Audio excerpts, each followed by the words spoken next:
የወፍ ጎጆ። ሰዲቅ ልጆቹ በተሰበሰቡበት ሙሽጋንን ወደ ቤት ይወስዳታል። ቤተሰቡ በሙሉ ሙሽጋንን በምሽት ሳያት ይደነግጣሉ። ሁሉም ግራ ተጋብተው አፍጠው ሁለቱን ያያቸዋል። ሰዲቅና ሙሽጋን እጅ ለእጅ ተያይዘው ቆመዋል። የሁሉም ፊት በድንጋጤ ተወርሷል። ወይዘሮ ሙሽጋን ትባላለች። እሷ ከዚህ በኋላ የኛ ቤተሰብ አካል ሆና እዚያ አብራን ትኖራለች ይላል ሰዲቅ። ሁሉም የቤተሰቡ አባል ይደነግጣሉ። ምን? በድንጋጤ ምን ማለት ነው? የቤተሰብ አባል ማለት ምን ማለት ነው? አልገባኝም ትላለች ዳሪያ። እሷ ከዚህ በኋላ የዚህ ቤተሰብ አባል ትሆናለች።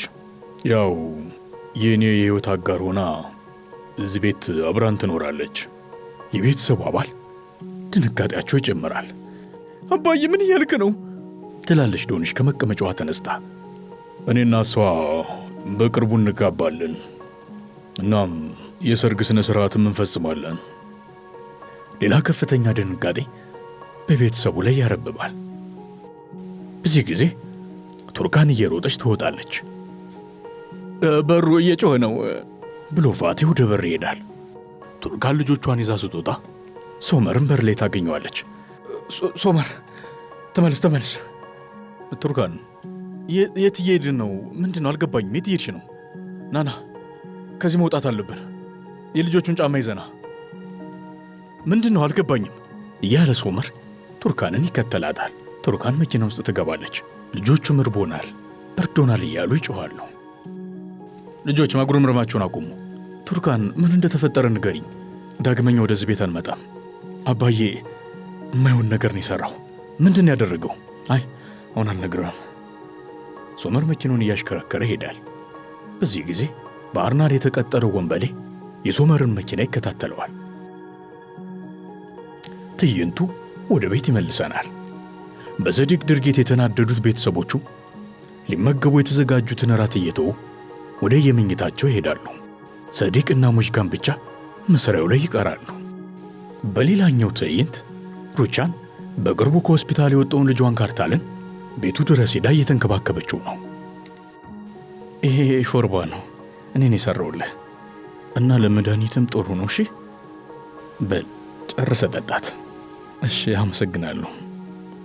ቆይ ሎሚም ይዤ መጥቻለሁ፣ ቦርሳዬ ውስጥ ነው ላምጣልህ ብላ ትሄዳለች።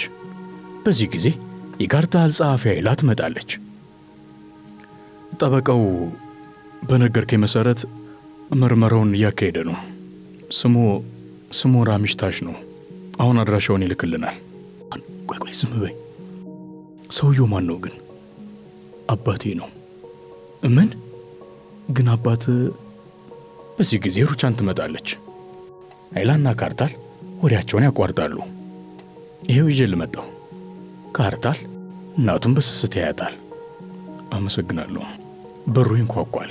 ኃይላ ልትከፍት ስትሄድ አርናል ኃይላን ገፍቷት ወደ ውስጥ ይገባል። እዚህ ምን ልትሰራ መጣህ? እንዴት ብትደፈር ነው? ገላለሁ ብላ ሩቻን ወደ እሱ ስትሄድ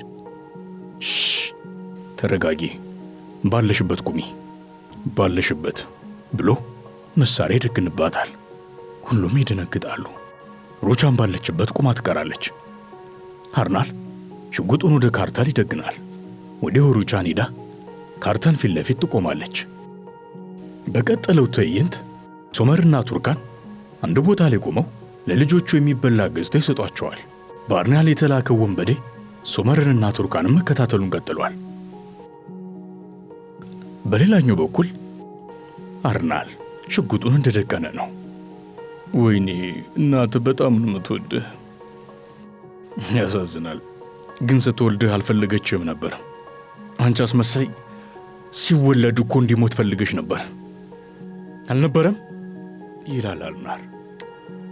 ተናገሪ፣ እንዲሞት ፈልገሽ ነበር አይደል? አይ እሱ እንዲሞት አልፈለኩም ነበር፣ ግን በጊዜው ተስፋ ቆርጬ ነበር። በወቅቱ የነበረው ሁኔታ የተለየ ነው። አንተ እንደምትለው አይደለም። እርግጥ ነው ሁኔታው የተለየ ነበር፣ ምክንያቱም እሱ ከጋብቻ ውጭ የወለድሽው ልጅሽ ነው። ስለዚህ ማስወገድ ትፈልጊ ነበር። በጊዜው ከአገልጋይሽ ጋር ስትማግጭ ነበር። ስማ ካርታል፣ ሩቻል ኮርማን ማለት ሙሉ ሕይወቷን ለራሷ ብቻ የምትኖር ሰው ናት። ለአንተ ምንም አይነት ፍላጎት የላትም። ምንም። እሷውን ለአንተ ጠበቃ እየቆመች ያለችው ኩባንያዋንና ቤቷን ለመመለስ ብቻ ነው እንጂ ለአንተ ምንም ፍላጎት የላትም። ልጄ ሊጠቀሙብህ ነው፣ እየነገርኩ ነው። ብትጠነቀቅ ይሻላል። ቤተሰብህ እኔ ብቻ ነኝ ይላል አልናር። አሁን አንተ አቅመ ቢስ እየሆንክ ነው ያለው። ንግግር ሁሉ ያስታውቃል ትላለች ሩጫን። ስሚ፣ አሁን አንቺ የኔን ልጅ ነጥቀሽኛል፣ እኔ ደግሞ በተሬ ሌላኛው ልጅሽን ነጥቀሻለሁ። በቃ ይበቃል፣ ከንቱ ንግግራችሁን አቁሙ ይላል ካርታል። ይኸውልህ ልጄ፣ እኔ እንዳልተሳሳትኩ ልነግር እችላለሁ። ከፈለክ ማረጋገጫ አለኝ። ተመልከች ሩጫን፣ አሁን አንድ ሰውዬ ከኔ ትዕዛዝ እየጠበቀ ነው። ሶመር አሁን ከሳዲቅ ቤት ወጥቶ መንገድ ላይ ነው፣ ከቤተሰቡ ጋር በታክሲ ነው። እናም የኔ ሰው ደግሞ እነሱን እየተከታተላቸው ነው። ስለዚህ ያንቺ ልጅ ሶመር ችግር ውስጥ ነው። ተጠንቀቅ፣ ልጄ ላይ አንድ ነገር እንዳታደርስበት። ስሚ፣ ዛሬ ከሁለቱ ልጆችሽ አንዱን ትመርጫለሽ፣ ወይ ሶመርን ወይ ካርታልን። ሩቻን በዚህ ጊዜ ካርታልን ቀና ብላ ታየዋለች። ቶሎ በይ፣ አሁኑኑ ምረጪ። እንደነገርኩሽ ትዕዛዜን እየጠበቀ ነው ያለው። ሶመርን ወይስ ለገንዘብ ብለሽ የቀረብሽውን ካርታልን? ምረጪ፣ አሁኑኑ ምረጪ ብሎ አርናል ጥይቱን አቀባብሎ ካርታል ግንባር ላይ ይደቅነዋል። ሩቻል የምትሆነው ግራ ይገባታል። በይ ምረጪ። ሩቻን አንዴ ሽጉጡን አንዴ ካርታልን እያየች ግራ ትጋባለች። ሩቻን ማንን ትምረጥ? ሩቻን ስትወዛገብ ትቆያለች። አብዳል እንዴ? ጠበንጃውን ወደ ታች አስቀምጠው ይላል ካርታል።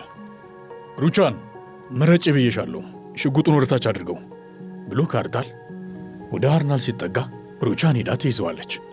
ሩቻን እዛው ሁኚ፣ ካልመረጥሽ ይኸውልሽ ሩጫን፣ የማትመርጭ ከሆነ አሁኑኑ ለቀጠርኩት ሰው ደውዬ ሶመርን እንዲገለው አደርጋለሁ። ትመርጫለሽ አትመርጭም? እባክህ ይህንን አታድርግ። አርናን፣ ከንቱ ወሬ ማውራትን አቁም። ሽጉጡን ወደ ታች አድርግ እያልኩ ነው። በዚህ ጊዜ መሀል ላይ ቁመ የምትመለከተው ፊጋን ለቱርካን ትደውላለች። ሄሎ ፊጋን፣ ሩቻን አሁን የማትመርጭ ከሆነ ምርጫውን እኔ መርጠልሻለሁ። በቃ የእኔ ሰው አሁኑኑ ሶመር ላይ እንዲተኩስ አደርጋለሁ። ምረጭ እያልኩሽ ነው። ይህንን ወሬ ቱርካንና ሶመር ያዳምጡታል። ቱርካንና ሶመር የአርናልን ወሬ ሲሰሙ ይደነግጣሉ። እባክህ ይህንን ነገር አታድርግ፣ ሁለቱም ልጆቼ ናቸው። በጭራሽ ከሁለቱ አንዱን መምረጥ አልችልም፣ ጭራሽ አልችልም። ሁለቱም መሞት የለባቸውም ትላለች ሩቻን ካርታልን አቅፋ። የእኔ ሰው አሁን ሶመር ፊት ለፊት ላይ መሳሪያ ደግኖ ነው ያለው። ከኔ የሚጠብቀው አንድ መመሪያ ብቻ ነው። በዚህ ጊዜ በፊጋን ስልክ ሕፃናቱ ሲንጫጩ አርናል ይሰማል። አባዬ በጣም በርዶኛል፣ ወደ ቤት እንሄድ። ምንድነው መሳሪያው አንቺ? ይላል አርናል። ምንድን ያደረግሽው? ለማን የደወልሽው? ብሎ መሳሪያውን ወደ ፊጋን ይደቅናል። በዚህ ጊዜ ካርታል አርናልን ያንቀዋል። አርናልና ካርታል ሲታገሉ ጥይት ይተኮሳል። ሩቻንና ፊጋን ይጮኻሉ።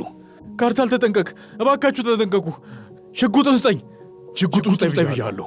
አምጠው ካርታል ተጠንቀቅ፣ ልጄ ተጠንቀቅ እባክህ። አርናል የቀጠረው ሰው ሽጉጡን ሶመር ላይ እንደደቀነ በስልክ የሚመጣውን ትዕዛዝ ይጠብቃል። ሶመር ሰውየውን በርቀት እንዳየው ልጆች አሁን አንድ ጨዋታ ልንጫወት ነው፣ ተደበቁ ይላል ሶመር። ልጆቹ ወዲያው ይደበቃሉ። መኪናውን ወደ ኋላ አስነስተው በድንገት ይሰወራል። የአልናር ሰው ሽጉጥ እየተኮሰ ሶመርንና ቱርካንን ይከተላቸዋል። በሌላኛው በኩል ካርታል አርናልን ታግሎ ሽጉጡን ያስጥለዋል። በዚህ ጊዜ ሩቻል ሽጉጡን ታነሰዋለች። ተነስ፣ ስትይዤው አምሮብሻል፣ እባክሽ ተነስ ብያለሁ ትላለች ሩቻን። አንቺ ፈሪ፣ ለምንድን ነው እጅሽ የሚንቀጠቀጠው? ይላል አርናል። ተነስ ብያለሁ፣ ተነስ። ይኸው ተነሰው። ወይዘሮ ሩቻን እባክሽ ሽጉጡን ስጭኝ፣ ልጄ ጣልቃ ትግባ፣ ተነስ ብያለሁ። ወዲሁ ሩቻን ሽጉጡን አርናል ግንባር ላይ ትደግነዋለች። አንተ የምታወራው ሁሉ ውሸት ነው፣ ኃላፊነት የሚሰማ አባት ብትሆን ኑሮ ቆሻሻ ሥራ እየሠራ ባትኖር ኑሮ ዛሬ ልጅ በሕይወት በኖረ ነበር። የልጅ ገዳይ አንተ ነህ ከሃዲ። እባክሽ ወይዘሮ ሩጫን እባክሽ ሽጉጡን ለእኔ ስጭኝ። እና ደግሞ ልጄን እንደሞት አሳምነህ ለዓመታት ዋሽተኸኛል እና ልጄንም ጠላት ያድርገው ነበር እና ይህ ልጅ ልብ በእኔ ላይ በቁጣ እንዲሞላ አድርገው ነበር። በጥላቻ ሞልተኸዋል እና ደግሞ ልጄ ትለዋለህ ወይ? ልጄ ማለቱ ድፍረት አለ ትላለች ሩጫን። ወይዘሮ ሩጫን እባክሽ ሽጉጡን ስጭኝ። ይሄ ሰውዬ እኮ እኔ እናንተን ጠላት አድርጎናል እና ደግሞ ሊገለህም ሞክሯል። ከዚህ በኋላ እንዲጎዳ አልፈልግም። በዙሪያችን ያለውን ቆሻሻ አሁን አጸደዋለሁ። ሩጫን እጇን ቃታው ላይ አድርጋ መሳሪያውን ታቀባብልና ወደ አርናልድ ተኩሳለች።